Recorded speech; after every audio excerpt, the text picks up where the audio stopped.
There's a connection between kin, plant life, and great ones. There are celestial emissaries which evoke mushrooms, and we find them in the Lumen flower gardens. There are gardens of eyes which we find in Bergenworth, as well as the fluorescent flowers. Willem has weird glowing fungus coming from his neck, and Rom has glowing weeds on top of her body. Winter lanterns in Japanese are named Hozuki flowers. In the research hall, after Adeline has a revelation, we receive the milkweed rune, and the moon presence's second name is Flora.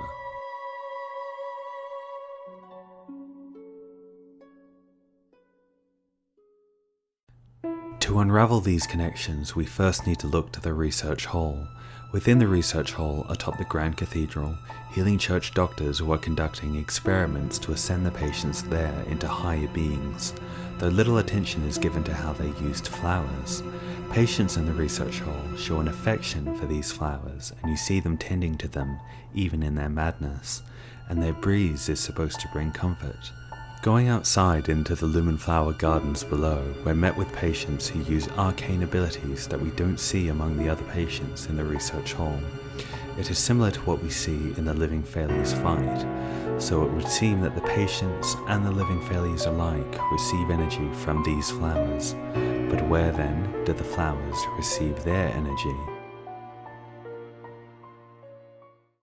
There's a detailed depiction of the communion rune found on the gate blocking the cathedral ward and in the art book.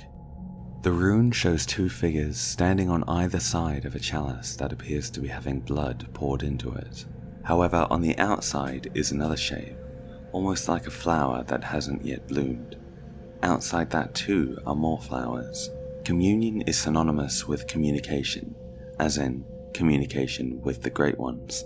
In Japanese, the word that's used is more like bestowment. So there is an exchange with the divine, and something is received, and it's associated with flowers.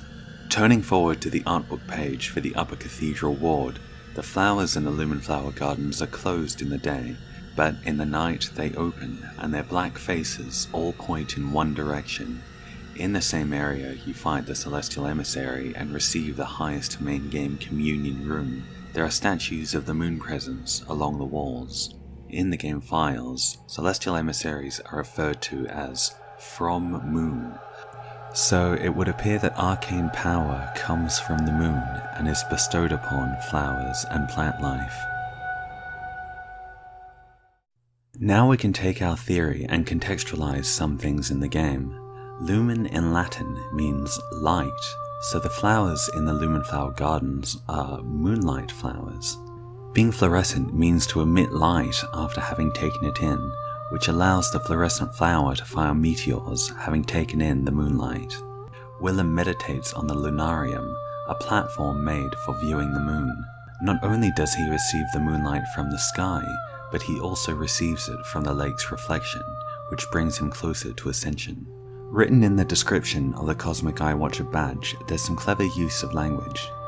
Here we stand, feet planted in the earth, but might the cosmos be very near us, only just above our heads? Having one's feet planted in the earth evokes, well, a plant, or maybe a flower. This is expanded upon in the choir set and the milkweed rune, which read, "Together with the left behind Great One, they look to the skies in search of astral signs that may lead them to the rediscovery of true greatness, and those who swear this oath become a lumen wood that peers towards the sky, feeding phantasms in its luscious bed."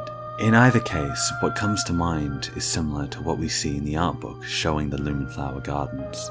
Like Willem, they hope to become plants embedded in the soil that look to the moon and absorb the light. In Mikolash's dialogue, there's a hint too. Plant eyes on our brains to cleanse us of our beastly idiocy. He hopes to ascend into a being that can be a superior vessel for cosmic energy. Flowers in the Hunter's Dream begin to glow after Rom is killed, and the red moon descends.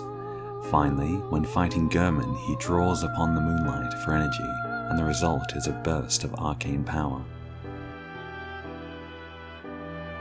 This first video was a bit of a pilot episode, and truthfully a very rough draft. I wanted to keep it nice and brief with very minimal editing and a restricted script to keep my first video as something I could manage. but it will only be part 1, and there's at least going to be one more part branching off from this topic. I don't want to spoil what's next, but if you enjoyed the video and found it insightful, consider subbing because I'll be back with more soon. Thanks for watching, and see you next time.